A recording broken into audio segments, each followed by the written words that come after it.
Essentially, JRU, the model is that it is a paramedic and a police officer, and they crew together on a purpose-built vehicle. We target calls that require both agencies. We were sent to an RTC, car versus pedestrian, and we arrived and he was very, very badly injured, and he died as a result of his injuries. And a chap comes running sort of into the scene as such, and it was a really surreal moment. A lady I went to, and she was a victim of quite horrific domestic violence. The offender wasn't there anymore, he'd left, and she was scared and really quite petrified, and had some quite significant injuries as well. And then for the police to actually in a really timely fashion start that evidence capture and getting details and trying to locate the offender, the sort of look on her face of relief when we were able to actually say to her that he's been arrested and she's safe really, was really rewarding. Had I have not done the JRU, started working on the JRU, I don't think I'd ever experienced that feeling, and I would never have got the bug to do the job that I do today. Welcome to More Than the Badge, a Kent Police podcast. My name is PC Martyn Walker and I will be your host. Today's episode is with members of the Joint Response Unit, Special Constable Jack Mottram and Alex Wilson from South East Coast Ambulance Service. Welcome to the podcast, Jack and Alex. Hello, thank you for having us. Looking forward to finding a little bit about the Joint Response Unit, JRU for short, and the fine work you guys do, and dipping in on my brief interactions and some of my adventures I was lucky enough and fortuitous to be involved in. So Joint Response Unit's been running for quite a while, and it's that it is what it says on the tin, Kent Police and the ambulance service, CCAM. CCAM for short, yeah. I just want to get it right. So can you tell us a bit about your roles within CCAM and Kent Police? Start with yourself, Alex, because you're quite senior, aren't you? Oh, I don't know about that. I'm not very senior, no. I'm Alex. I'm a paramedic first and foremost. I've been in the ambulance service now for over 10 years. And for the last 4-5 years or so, I've been looking after the Joint Response Unit, sort of the manager that oversees it for the ambulance service. So I'm an operational team leader. So I line manage the staff, the paramedic staff that work on JRU, and essentially work very closely with Jack and others from Kent Police to essentially keep everything running smoothly and let everyone go out and continue to do the good work they all do. I love it. Alex is trying to put himself in the tin there. You are just so broad ranging. That's locking you into like a micro snapshot of what you do. There's some other bits to it as well, but they're the less exciting bits. So but no, it's a good role. I love working for the ambulance service, and the fact I get to work so closely with the police as well is a really unique job, and not many people in the ambulance service can say they do that, and I'm very proud to do it for both Kent Police and for CCAM. So. And a pioneer, because as it evolves, you do the policy writing, you help the staff and everything, and you are part of the family now, aren't you? I think we all are. Yeah, it doesn't matter what uniform you're in. If you're involved in JRU, then we're one big family, really. So it's great work. So definitely, Jack, tell us a little bit about your role. So I've been in a special since 2018. A long time. I never intended on being a special this long, but here I am. In terms of JRU, I do very similar to what Alex does. I do some planning at sort of weekends and just ensure that all the specials generally that are out on JRU, any issues that they have, we sort of tackle them. Quite often Alex and I spend hours on the phone chatting about different things that have happened, different things that need to happen, vehicles breaking down. We just spend lots of time on the phone with each other. So people just see that vehicle out there, and it's the planning, the crewings, all the logistics. They're getting the fleet together, dealing with it. And when you say specials, you're Special Constable, you're a volunteer for Kent Police. I am, yeah. And you got the bug, didn't you? Come on, let's just get it out there now. What happens? What do you do for a day job now? I got the bug whilst working on JRU, and I jumped ship from being a civilian with Kent Police, and I went and joined CCAM. And I am now a student paramedic internally with CCAM, doing a degree that I never said I was going to do, all thanks to the work of the JRU. So it does have that spin off. We've got some of our workforce that do volunteer as specials though. Yeah. So we've got a few members of the ambulance service that do volunteer. Yeah, so it's good. It is good. And the Joint Response Unit as well, when we don't have the volunteers in, we do utilise regular officers, but it's predominantly driven by the volunteers, the special constables. Absolutely. So, Alex, how do the police and paramedics work together in joint response? Now, you mentioned about this ongoing relationship, but how do you work together? So I think a bit of background to JRU. So over 6 years ago now, JRU was sort of formed of a brief idea from sort of people within Kent Police and also CCAM. And upon looking at it, we realised very quickly that CCAM and Kent Police are each other's most frequent caller. Yeah. We generate a lot of activity for either services with sort of requesting support or assistance on different jobs. And the idea of being able to work more closely with sort of one of our main customers as such for both agencies was a really sort of promising and positive idea by the looks of it.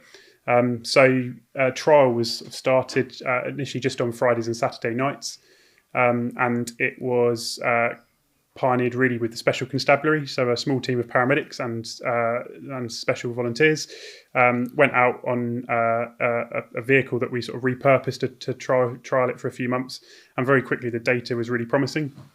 And anyway, 6 years later, we're now in a position where we've got 2 vehicles out 7 days a week, 365 days a year, and then we put additional vehicles on sort of Friday and Saturday nights, or when we know there's going to be peak demand for either the ambulance service or Kent Police as well. So essentially, JRU, the model is that it is a paramedic, so it's an experienced paramedic that's got a good sort of couple of years under their belt, sort of working frontline, and a police officer that is now either a regular paid police officer from one of the local policing teams or a special constable, and they crew together on a purpose-built vehicle.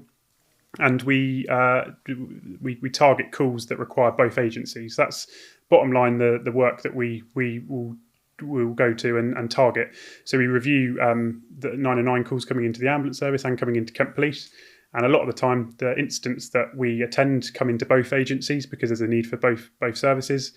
And the whole idea is to get to those incidents that require both agencies quicker, deal with them in a shorter fashion and quicker time, and then hopefully provide a more seamless care for the community of Kent really, and patients that we serve and victims of crime. So that might be navigating them to a more appropriate place of support for a mental health condition, or trying to keep them out of hospital A&E, and allow police to do their investigations and onward sort of management of a crime or allegation that's been made as well. So that's a summary really of what we try and do. It's hard to snapshot what you do. It's Absolutely. like saying put the umbrella up, but actually underneath that you have the mental health triage, you have the dealing with the crimes.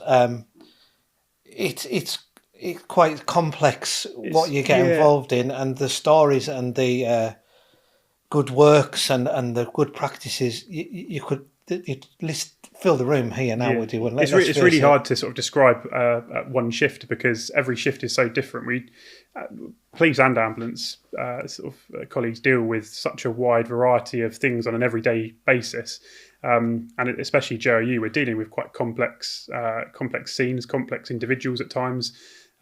Dealing with some quite volatile or hostile scenes with perhaps some people that aren't particularly pleased to see the police or the ambulance, and we're dealing with some real victims that have been sort of subjected to quite horrible crimes or conditions or whatever that might be. And actually for us to be able to work together with another organisation that responds to them and hopefully provide a more seamless, concise offering for Kent and the community is really exciting, and something that we've, I think, mastered over the years that we've been doing it. I kind of think, and I was fortunate to, when the Channel 5 were filming, to go out and do a few shifts when they were up as an uplift. You know, the volunteers are out there, and it is an experience. You can't put it into words what you do experience. You've got to walk it to do it, and the turning off from being a cop to the paramedic to being a paramedic to a cop, and that was encompassed by Channel 5. Obviously, you two are heroes of live TV. You know, you got the Wouldn't quite say photos. that. You were on the photos. You look good. That's all I'm saying. But that encapsulated that. So the byproduct of what we're saying at JIU really is an accelerated service and golden hour, whether it be a mental, medical need for an emergency response, be it criminal or policing, isn't it? And it works quite well.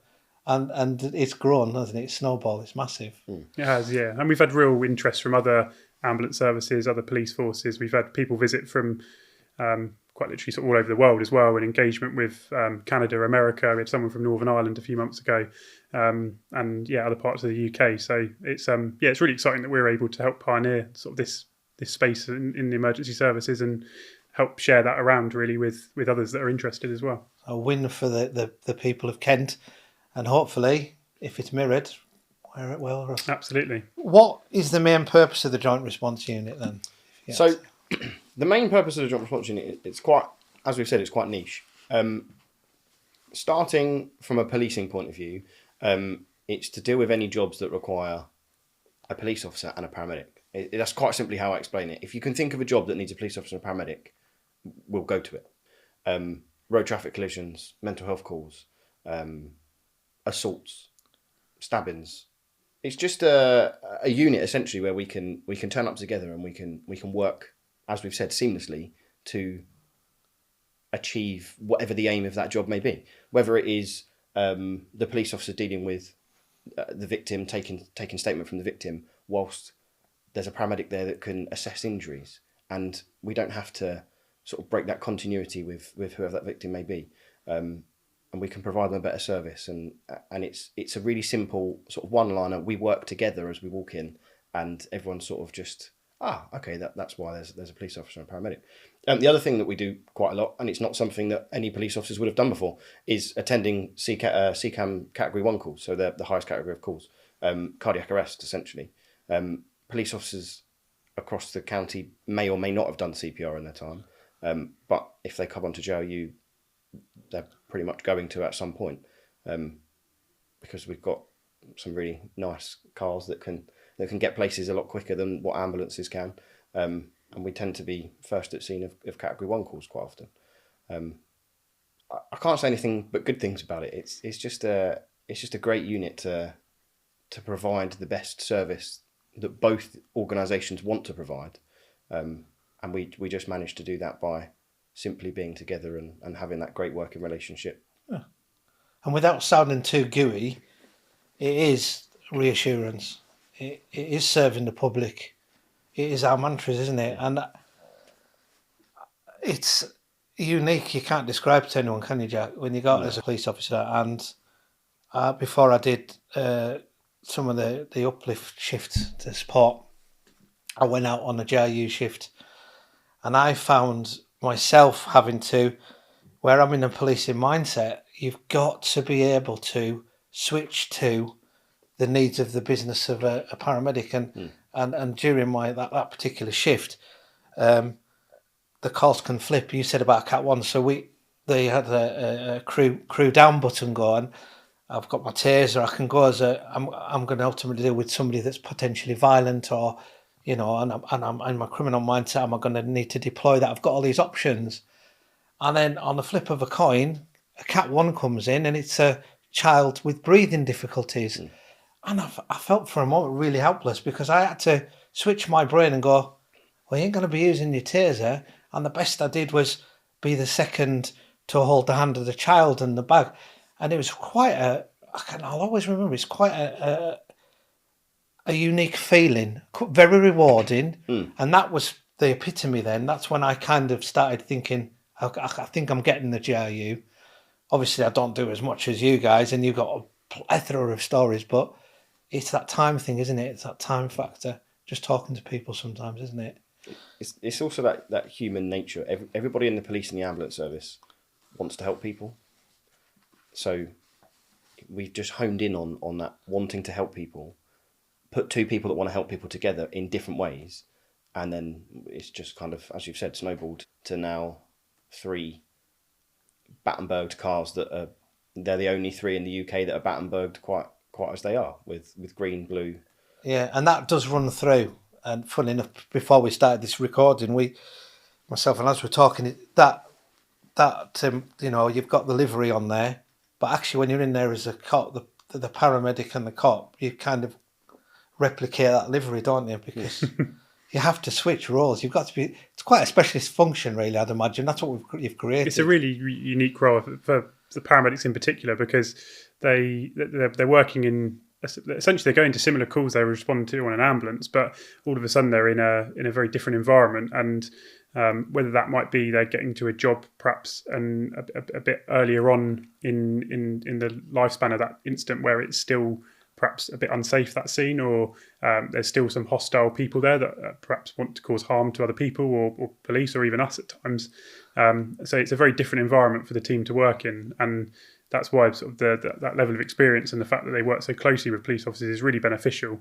And you get to a point where I could work with Jack on a shift and we arrive at an incident and I'm 90% sure I know what Jack's thinking and what policing steps he's going to have to go through.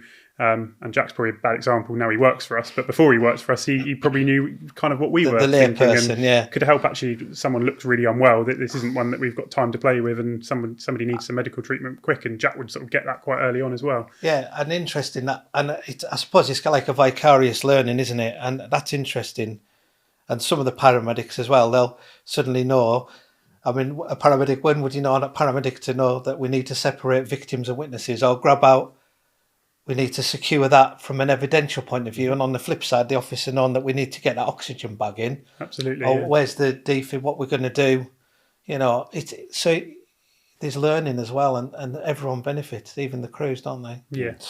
Jack, a short question, but possibly a longish answer, because what does a typical shift look like? What is typical in GIU? Well, how can you badge that? The caveat to that is there is no typical shift. Right, let's move on to the next question. That was a really simple question. No, but you know what I mean? It's like... Yeah. There is no typical shift because it is so sort of off the cuff almost. So you sign on at the start of the day, we'll sign on, we'll book on solely, so I'll book on to the police control room, Alex will book on with his control room, and from that moment of hitting sign on or talking and saying that we're on duty, 99% of the time we get a job straight away, and that could be anywhere. That could be the lengths and breadths of the county. There are no hard borders as such, and we could go to anything, and on the way to that job we could get stood down and get sent to a C1. And as you've alluded to already, it's a complete change of mindset. So we could be going to an assault. We could be potentially first at scene of a mass brawl somewhere. And, we're thinking about each other's safety. I would always say that the police officer, we always look to protect the paramedic. But also, I've noticed that paramedics also then try and protect us as well, as best they can. That. Some of the episodes showed that, didn't they, where they work as one. And yeah. You've got to look after your colleague, and we're very clear with the team that we don't have the training or the equipment or the skills to be able to deal with aggressive, volatile people. That's not our bag. We're there to patch them up and look after anybody that's hurt. But the nature of GIU, you're working closely with a colleague, and sort of human instinct, you do look out for each other. And if you see something that's not quite right, you have a quiet word and go, I think that's something wrong over there, type thing. And yeah, you're always looking out for everyone on scene, just as the same both agencies are. And you've hit on it, isn't it? And that's something I said earlier. It's all right having all our kit on and that, but when you've actually helped someone or saved a life or made a difference, what is making a difference, isn't it? And that's kind of where you're at, and you've done that. You've both. Yeah. Yeah. We did it together as well on one of the episodes, wasn't it? Episodes, yeah. That must have been a really like a pivotal moment for you, because you hadn't started for the... No, I hadn't started in the ambulance service. So still standalone volunteer special constable. Yeah. That must have really felt... Yeah, it was... The only way I can put it was it's an odd feeling. I know that feeling now because it's happened a couple of times since.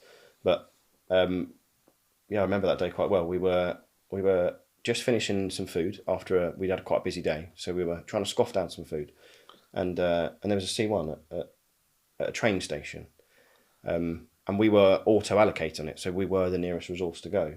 Alex was on an ambulance, and we both got auto allocated to this job. So you all arrived on the scene. And we literally all arrived on the scene time. at exactly the same time. It just couldn't have been planned any better. Perfect storm. We had a run time of probably a minute at max.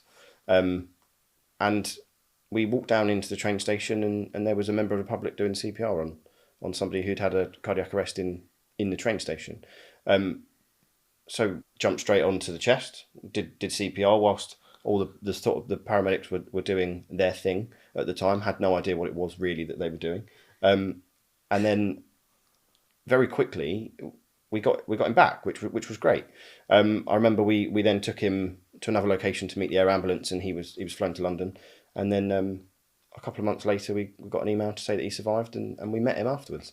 And that was the first time I'd ever met somebody that had a cardiac arrest and for all intents and purposes had died, and we'd got him back. And I remember just kind of being at the ambulance station where we met him, just sort of took one look at him, and I've never experienced this feeling before, never expected to sort of feel the emotions that I did, and I don't think that had I have not done the JRU, started working on the JRU, I don't think I'd ever experienced that feeling, and I would never have got the bug to do the job that I do today. Because you would have been out as a police officer, volunteer, special constable, but then it opens, doesn't it? It opens up these doors or these call types and them experiences, which leads us nicely onto this next question for yourself, Alex. How does working together improve outcomes? So outcomes here. Your outcomes, you have less paperwork in the police. I'm just putting out there, yes. Yeah, that's always a contentious point. We always that. Yeah, I can't believe how much I'm writing, and then it was dealt with this. Yeah, sadly for you guys, but not for us. Once we finish with a patient and we've passed their care over to someone else or taken them to hospital, that's kind of our involvement done. Whereas for police, it's not quite that simple. But so how does JRU improve outcomes? I think that's a really quite a big question to answer. Yeah, it is. We can talk about all the data and the statistics that we can pull that shows that we get to patients and victims of crime quicker. We deal with those jobs quicker. We send less people to hospital than perhaps a traditional ambulance response would do because of the paramedics we're putting on JRU are more experienced working in those types of environments. So all of that's quite sort of easy to demonstrate, but sometimes it's the benefits that you can't measure and some of the success stories and patient stories that actually we I think need to use as sort of the improving outcomes. And I think from an organisational point of view, we've all got a legal duty as emergency services to work together and to collaborate, and that's sort of under a set of principles called JESIP, which is how agencies work together on big and large scale incidents, but also little incidents as well. And there's actual sort of legal bills and that mandate that services have to engage and work together. So this is a prime example of us being able to demonstrate we do that.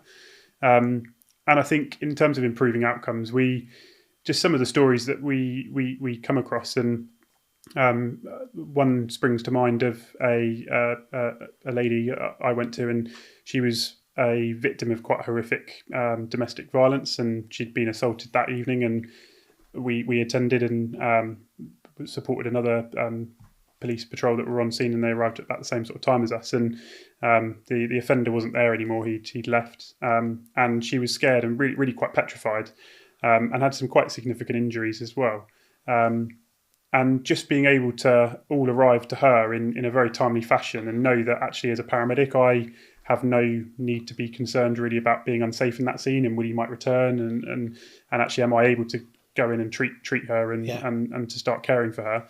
And then for the police to actually in a really timely fashion start that evidence capture and getting details and trying to locate the offender, which within about 20-25 minutes of us being there, they'd got the location of where he currently was, and they went and arrested him. And she, just the sort of look on her face of relief when we were able to actually sort of say to her that he's been arrested and she's safe really, was really, really rewarding. And I don't think that her care and that her involvement with the police on that night would have been that seamless or that concise and have that continuity of care.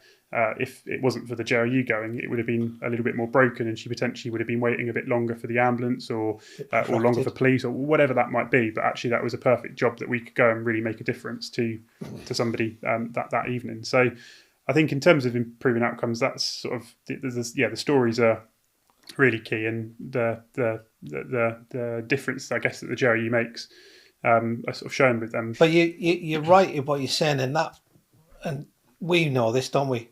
Protracted. You might have had, yes, of course, police were going to go, of course, ambulance are going to grow.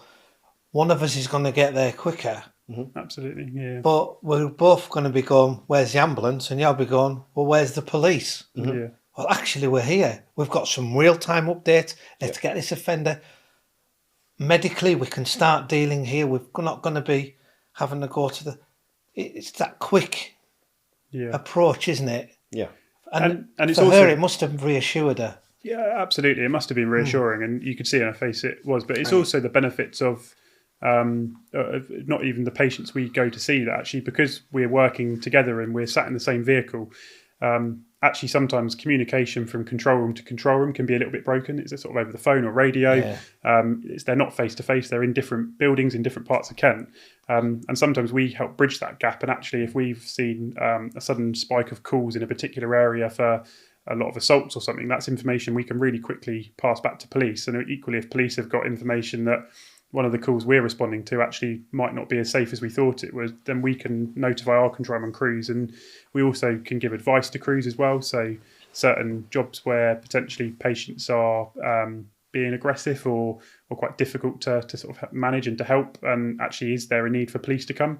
It could be that there isn't a need for police. If they're making a decision to be a difficult individual and to not engage with the ambulance service, then actually they may have capacity and be able to make that decision. So we can help talk perhaps more junior ambulance crews or ambulance crews that see and encounter these types of presentations a lot less through some sort of support remotely as well, which is really quite rewarding and beneficial. So that's interesting. And so what that you hit upon, and I know Jack was sort of nodding there as well, is the vehicle comes a bit of a hub, doesn't it? Because, yes, you're going to be outwardly responding to the calls, but where you're seeing the calls, you can tactically advise either side, can't you? And that goes for the police as well, doesn't it? And you'll say to a dispatcher, well, ambulance are on the way, or that, like you say, tactical advice. So that's another spin-off of the work of the GRU, isn't it? Absolutely. Physical entity of the car going there, the crewings, but the meeting of the minds, if you like, in there. Yeah, interesting, isn't it? So you'll have called up our dispatch and said, and they've gone, oh, plenty of times. There might be a job on the box, as we call it, a job on the stack, that there's already a police car with officers waiting on scene for an ambulance, and they might call us up and say, oh, could you attend, because the CCAM's demand's quite high. So I have a look at the CAD. I will tell Alex, he'll have a look and go, oh, actually, there's an ambulance on its way to them already, and they're about 2 minutes away. Yeah. Because you can see on the CAD exactly where they are. We can advise and we can tell them, actually, yes, we can go and deal with it, but actually you're going to get the response anyway in a shorter time than we're going to get to you, take over, deal with it. And then we can go on to the next one. Speed you up. So, and I'm sure there will be, because it's us, I'm just putting out there, guys. The military CAD for us is control and dispatch. It's our central control. We're nightmares for terminology, aren't we? Yeah. And I've noticed when you're talking, have you noticed you talk a little bit policey now? Probably, yeah. I'm just putting out, you're talking a bit. I'm just saying, I can hear it. It's happening. It's interesting. You spend a lot of time with people from another agency, and we all love our 3-letter acronyms, and it probably doesn't make much sense to other people. But then when I first started working sort of with JRU, and you hear all sort of the police, like state 9, state 5, state this, it sort of blows your mind a little bit. And I'm hearing it. You said about the car being a hub. It is really a hub of activity, because we have our radios and airwave networks, and then you've got police's radios going off as well. You've got our data terminal then sort of ringing and making noises, and mobile phones ringing for people sort of wanting stuff. So at times it is quite overwhelming, because we are quite busy, and people sort of requesting us left, right, and centre. And we do have to sometimes just say there is only sort of 1 or 2 of us on duty, and quite often we work the control rooms to prioritise jobs as well. So especially some of our lower priority ambulance calls that perhaps wouldn't generate a sort of a blue light emergency response within sort of within sort of 20 minutes that our higher priority calls we can actually start outlining which ones we're going to go and actually do them in sort of order of severity and where we are based on location to highlight calls that are suitable and sort of almost hold them for us, and we'll go to them as soon as we can. So question for both of you. I don't know who wants to go on with this one. What motivates you to continue this demanding and unique work?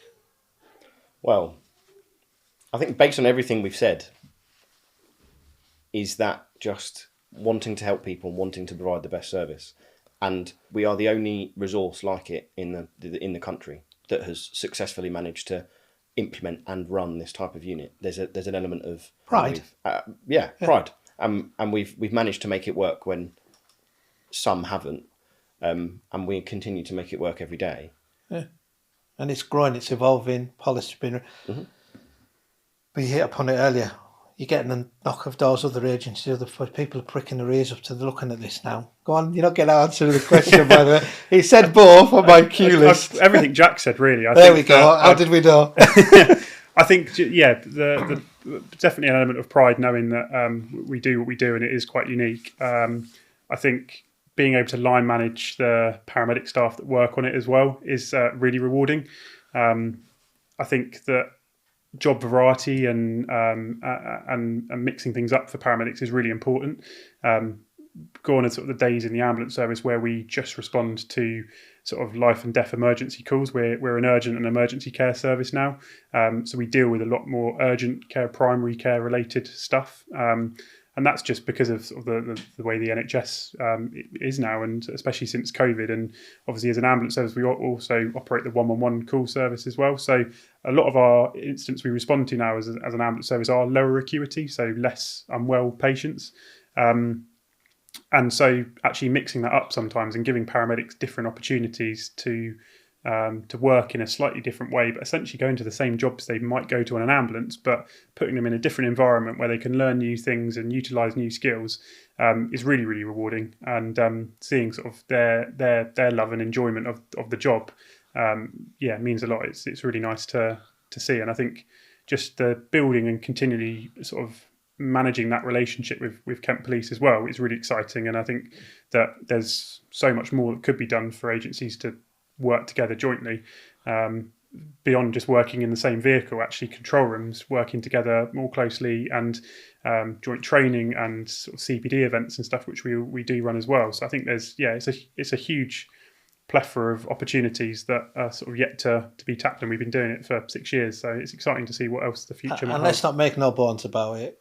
I know I both know you personally, but you two, you are drivers, you're nucleus of it.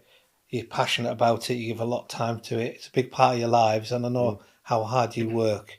It's a team effort. It is definitely a team effort, and it's not just me and Jack. There's a whole host of people that I know there is. Should be. But let's put it on record. You do. I know how hard you work. I know both of you.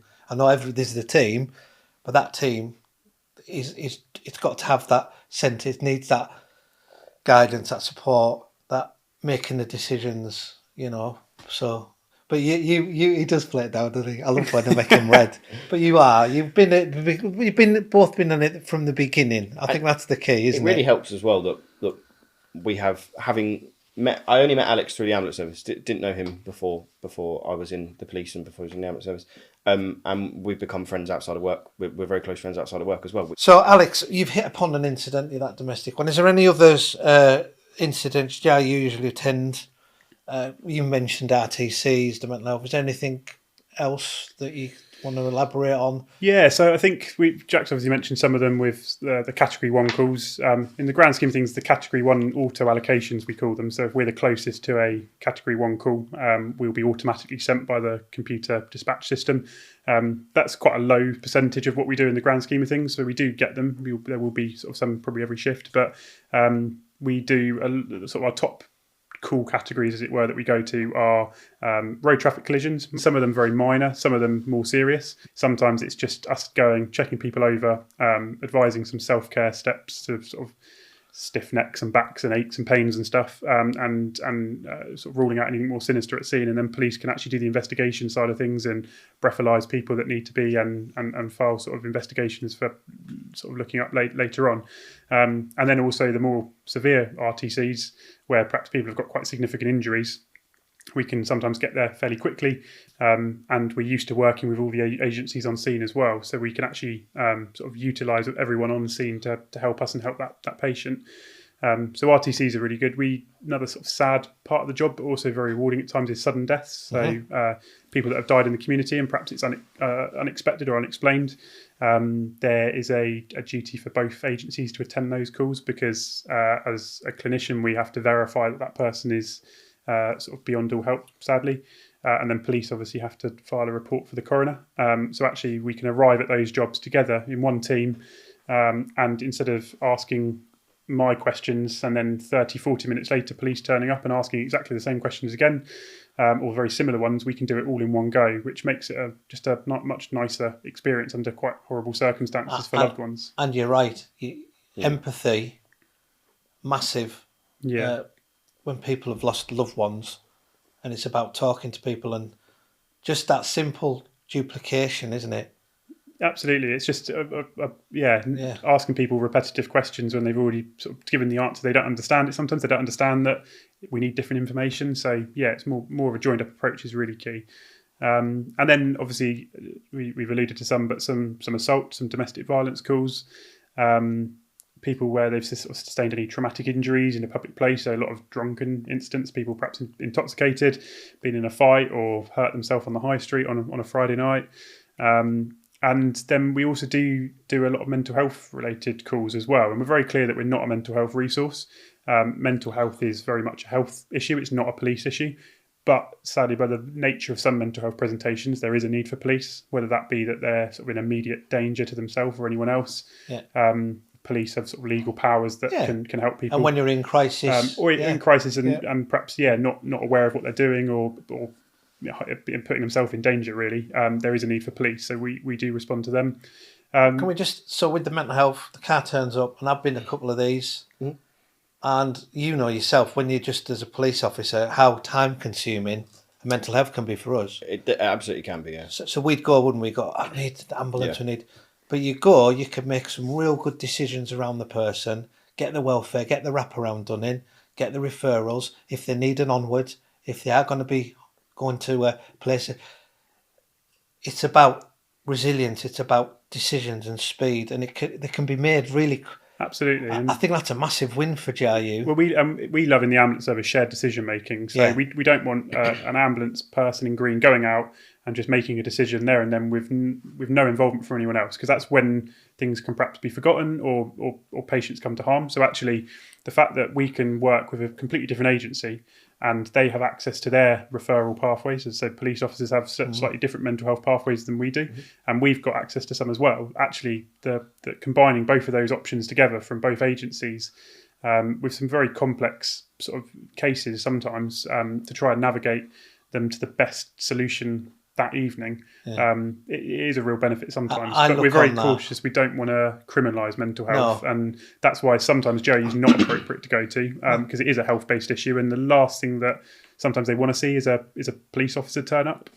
So we have to play that one very carefully, tactfully, absolutely. But a massive win for the vulnerability. You gave us a great example earlier about the domestic. You'll have lots. You'll have your own books, your own memoirs, right? But can you give us an example of a GRU call you've attended? What happened and why? What makes it stick out for you? You know. So I think one call that springs to mind, and it's the GRU you were involved with, and in a way not directly to start with, but it was quite late at night, and one of the team was with a police officer, and they were allocated a category 1 call for a cardiac arrest, and all it said was an adult female with CPR in progress. Some of those jobs we get very little information because everyone on scene is quite panicked and not really listening to the call taker at times because they're going through the worst possible moment of their life. And the GRU was the closest available resource from the ambulance service. But the weather was quite bad and there was a lot of fog, and so the driving conditions were really poor, and it was in the middle of nowhere, this patient's address. So I think the GRU were sort of around 15, sort of 20 minutes away still, which is not ideal for when obviously responding to a C1 call. So through the police officer working on the car, they called up to the police control room and essentially said, "Is there any police medics nearby that would be able to respond?" And are closer than 15, 20 minutes away. And as luck would have it, there was a firearms unit literally about 5-6 minutes around the corner from where this patient was. So they sort of mobilised to it, and after we gave them the details, they arrived and started really early CPR, got a defibrillator on the patient, shocked her, and by the time the JRU arrived, sort of 10, 15 minutes later, they were in what we call ROS, return of spontaneous circulation, so their heart was beating and they were starting to breathe from themselves. So actually, those firearms officers saved someone's life, and if it wasn't for JRU, that's not something we would routinely do by calling police to say, "Have you got anyone nearby?" No. And they're going back to the hub, isn't it? Yeah, that exactly. Time of that communication, just by a little simple action. Absolutely, yeah. Something that took for the car sort of 20 seconds to do actually saved somebody's life. So, that's a really sort of notable story. It sticks in my mind, and the team and the paramedic and police officer involved in that one sort of did exceptionally well to actually even think of that as an option, because at the end of the day, they're still only human, and they're probably still trying to mentally prepare what they're going to, and not only prepare what they're going to do when they get to scene, they're focusing on the road and the driving conditions and any hazards that are coming at them while they're driving. So they're processing a lot, and then to still have the bandwidth to be able to go, let's see if someone else is nearby, which is something we wouldn't normally do. It was incredible. So everyone involved in that truly did save someone's life. And that's what I love about JRU, it's simplicity. Absolutely. Which makes it happen. Yeah. Is there anything that comes to mind for your good self? There are lots, and it's quite difficult to narrow down one, but ultimately, the more I think about it, there is only one that sticks with me. And I was very, very young in service, very new in service. JRU was fairly new. We had our new Skodas, and they had not many miles on the clock. That's how I know it was quite a while ago. And we were booked on, and we were sent to an RTC. And we started to read the notes, and it just didn't sound very nice. RTC, car versus pedestrian, out walking dog. And we arrived, and he was very, very badly injured. The air ambulance arrived, lots more sort of ambulance resources arrived. And sort of within 10 minutes, it was just that sort of sea of blue everywhere. Yeah. He had gone out to walk his dog before his dinner, and he got unfortunately hit by a drunk driver. And he died as a result of his injuries. So high trauma, high trauma. Yeah. Dog. No? Dog survived. Okay. And the dog plays a part in this. So we didn't know who he was, and we've put a road closure on. And a chap comes running sort of into the scene as such, and there's a couple of police officers that are sort of startled by it, because it's not the sort of scene that you'd expect sort of people to run through. And he sees the dog, and it turned out to be the son of the person who died. And I don't quite know how it came about, but I ended up being the person who sort of spoke to him and stayed with him for a while. And I had to confirm to him that was his dad that had passed away. And it was really weird being what was that at the time? 19, 20-year-old, very, very young, very sort of didn't have a great deal of life experience, talking to a fully grown man and telling them that unfortunately his dad had passed away. And as far as he was aware, his dad had just gone out to walk a dog. And he wasn't coming back for dinner that was being cooked. And it was a really surreal moment. And I just remember at the end of the night, we took him back to his house, and he asked me to tell his mum, so the deceased chap's wife. And I just remember afterwards, we walked out. I walked up his drive to get into my car, and he just shook my hand, and he sort of broke down in tears, and he just gave me the biggest cuddle, and just thanked me. And I've never met him since, and I've heard, the chap was prosecuted for drink driving, rightly so, death by dangerous driving. It's just one that sticks with me forever, because I just never expected on that day to have to sort of talk to somebody and deliver the horrible news that I did, and build a relationship, and just hoped that the way he found out wasn't how we would like somebody to find out by any means. We would never like somebody come running to the scene, but because it was so close to where he lived, he saw the blue lights. He then saw his dad's dog. And you would immediately assume something's happened, and unfortunately on that occasion it had. So it makes you grow as a person as well, doesn't it? Absolutely. And it stuck with me forever, and I don't think I will ever forget sort of that moment of realization where it was. It's because we're human, and that's kind of where we're at. We've all got roles. We all wear different uniforms. Beneath all that, we're all got families, friends, and when I you're guess doing it, isn't it? for me, how do you train somebody to do that and break that news? You can't really. You cover it in training and actually having difficult conversations. But if someone comes running at you, sort of, basically asking, is that their dad that started? Like, how do you deal with that? You have to just go with it and follow your instincts and be a compassionate individual. And And then the procedures, we're going to do it. But then you've got to you deal with that, and it's the card you're dealt. Yeah. I think another interesting story that stays with me from JRU is one we talked about the other day, but it was a couple of years ago where a guy, we got a call for in the middle of the depths of Kent in this little village somewhere for an elderly chap in the back of a London cab, which again is unusual in the depths of Kent being in a black cab. And he apparently was a bit confused and lost and didn't know where he was. That's all we knew. And the call for some reason had come into both organisations, Seacombe and police. So we responded to it.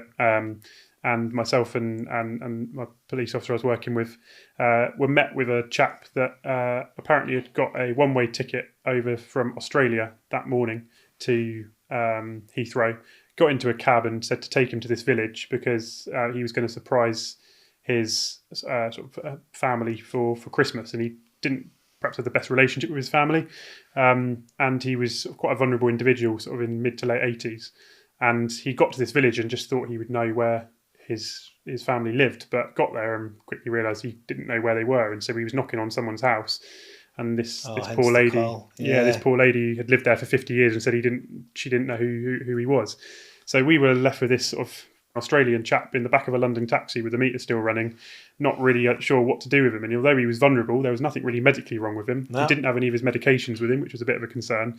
But this job took a good couple of hours to sort, and police were doing searches on their records and databases for this individual and the family members, and nothing was coming up. We looked on any sort of health-based records if we could find anyone.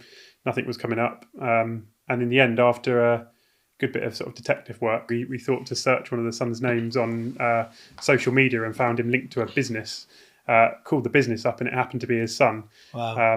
And then had to break the news that his elderly father had got a one-way ticket from Australia to surprise him for Christmas, and this was about 3 days beforehand, and he was a little bit shocked, to say the least, but managed to eventually reunite him to his family and get some repeat prescriptions sorted.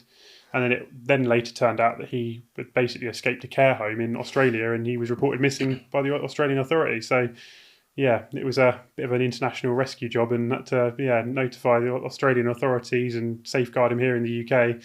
I'm presuming he made it back to Australia safe and sound in the end. But what's coming out through that is police. We would have done A, B, and C, but actually that night he got D and F. You're just telling me you'd sorted his prescriptions out and stabilised him, and that joint working again, isn't it? Them's databases of things. So, but it's interesting. The stories you put are about the personal things.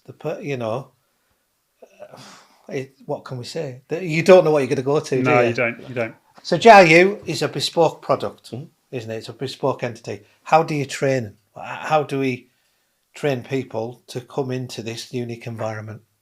So first and foremost, we're trained as a police officer. So as a special constable, back in 2018, I did a modular course where I spent lots of weekends learning the very basics of policing, law, passing exams.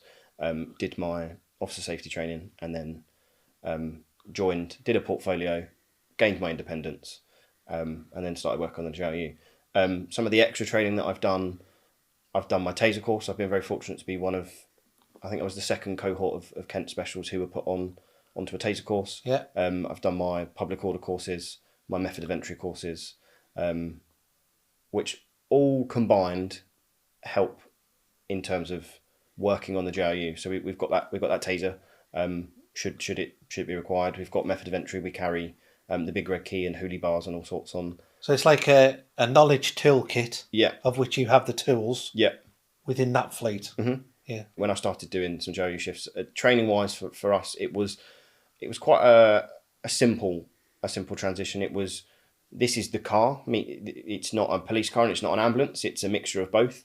It was a kit familiarisation from the ambulance service point of view. So we opened up all the bags and just become familiar with well, that blue bag is that, and that big computer screen looking device that I was like, this looks like something out of the 2000s. That's the defibrillator and the life pack. So if Alex would be on scene on his own with me, and he could say, could you go to the car and get me X bag, and I would be able to do that.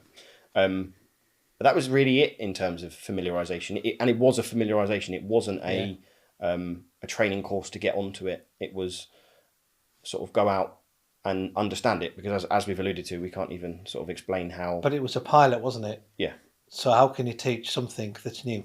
Mm-hmm. So that was the standing point. So how's that evolved then, and what does it look like now? So now for the paramedic team, we go through an assessment process. So it is people apply for it. We have the paramedics working full time on JRU, and they do it as a secondment. So it's 18 months secondments now.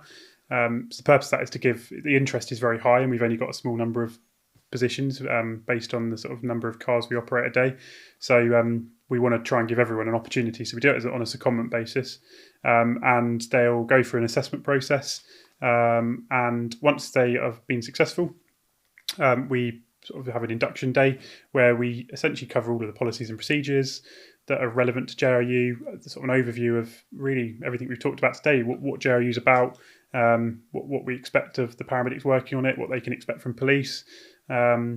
And then we do some sort of quite specific training with them. So we cover things around sort of conflict resolution. They spend a day down at the police college doing sort of an abridged OST, officer safety training day, with the safety instructors to sort of be a bit more comfortable and familiar around sort of working with police when perhaps a taser's been drawn, what to do, or parva, or actually if you've got someone kicking off and your officer's in danger or the paramedic needs to exit a scene quite quickly, what sort of techniques they can use. And then we cover sort of some more in-depth clinical conditions. So we spend a lot of time going over mental health and mental capacity assessments. We have some sort of guest speakers that come in, sort of mental health professionals to help deliver that. We cover things around sort of acute behavioural disturbance and drug use. We encounter sort of quite a few people that are under the influence of drugs and how that affects different people based on what drugs they've taken. And then some stuff around sort of major incident response as well. The JRU quite often go to large scale scenes where there's perhaps lots of agencies on scene, and sometimes they might be the first resource there. So which has been the case in a couple of significant incidents in Kent actually. So we go over what they need to do when they're first on scene, really, how they take command of that incident, and sort of those very early steps they need to follow to basically get the most out of that incident and trying to help the most number of people. And then we operate sort of throughout the year joint with police. We do a large number of sort of CPD and training events. So we some of them might be over Teams.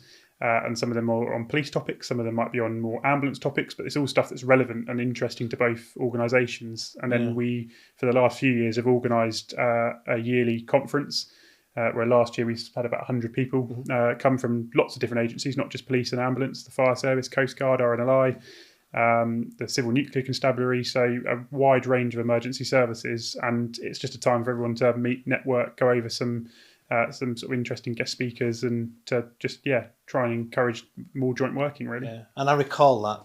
And one of the things you've introduced, and it's about looking out for yourselves, TRIM, trauma risk incident management, peer support, welfare. So you have the traumatic, dealing with trauma, looking after you mentally and physically, don't we? And the organisations do recognise that, both of them. Yeah, and both organisations in terms of TRIM work together quite well. So quite often we've received notifications from the police or wellbeing team that they've been made aware a paramedic attended this incident on JRU, and just to make sure we're aware of it.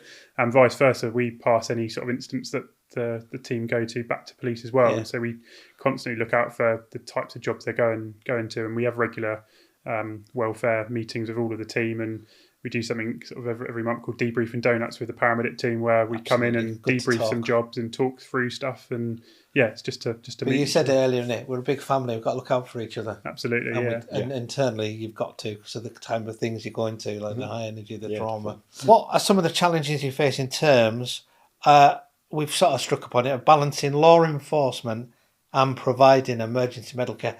The old juggling act, isn't it? And we mentioned it, the bags, the helping. So I think, yes, it can be a real challenge. So in the there and then on scenes and at instance, sometimes it's a bit of a challenge. So sometimes people don't realise we're a paramedic. So actually we arrive with some other police officers and they just see us as police. So we need to very quickly make sure that they know that we're with the ambulance service, we're a paramedic, we're there to help them. And that usually helps quite a bit. On the other hand as well, sometimes police obviously don't police aren't liked by everyone. Some people that perhaps engage in some naughty behaviour and perhaps aren't model citizens, let's say, don't like the police, and that sometimes puts the police in danger. So we need to be very careful that we're sort of we make it clear that we are, and we're ambulance crew. But actually, sometimes the fact that a police officer's arrived with us, that can really help diffuse a situation, because we sometimes might go in and lead on that job and just say, I've got Jack here, he's a police officer, we're working together today. And instantly they're like, oh, we must be all right, and he's working with the ambulance service. So that really does help. So that's one of the main challenges we just need to be aware of. And then the next part is around, you briefly touched on it, evidence capture and actually helping people. Obviously, life comes first, so we sometimes have to disrupt evidence to save people's lives. But actually, because the team are used to working in those environments, there's things that we can do to help preserve scenes as much as we can and still save lives. They're quite savvy, don't they? They're quite switched on with it. Yeah. And I think lastly, the sort of challenge from, I guess, my point of view and sort of running the team is we have to navigate two different organisations. So we're navigating our policies and procedures, and then we're navigating police's policies and procedures. And so, yeah, sometimes we come across things and we're like, oh, I'm not sure how we deal with that. And it takes sort of a bit of discussion and navigating through different people within the organisations to come up with an answer, which is brilliant because it's a collaborative approach, but it does sometimes take a little bit longer. But still, nevertheless, we get to the sort of right solution in the end. So. And that's what you pioneer. That's what I was getting about earlier. You take things from the street work, feed it to the leaders, and things evolve. So it does actually break down sometimes barriers and builds public confidence, doesn't it? Definitely. I've walked into jobs before. They've seen me in my police uniform and they've reacted badly. Don't want to, I'm not engaging. What are you doing here? I didn't phone you. And that very simple, very calm conversation of we work together and we can point to the car because it quite clearly says Joint Response Unit on the side of it.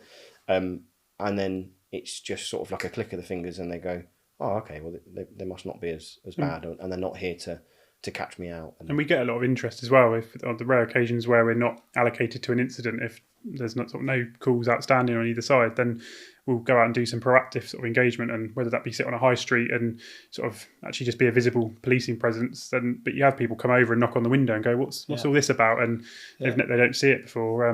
We get talking to the public, and it's been good for the ambulance service to do that sort of level of public engagement, and great for police and building relationships with the community. So I know when I used to go in the car as well, you could see people used to, the Joint Response Unit brand is now part of the tapestry of Kent. And people actually do wave and say hello, so it's becoming part of it. It used to be double take. You drive past and you'd When you see go it, down and the they'd have a road, double they'll say- take, and they couldn't work it out. But now it's a lot more people recognise it, and we get waves from everyone. yeah. Oh, brilliant. Well, thanks for your time. I've got no more questions. Time's crept on, but then I have interviewed two people. You So have, that's yeah. my argument. true. I'll put two Can I people. say you've done a marvellous job as well on your first podcast, so We'll thank you see for how we having get us. on. No, thanks Very for having me, lads. It's Thank brilliant. But I think what's made it nice for me is that I've been out in the car and I kind of get it. Yeah. So I am a layperson to a degree, but not. So there we go. Thank you. Thank you. Thank you for having us.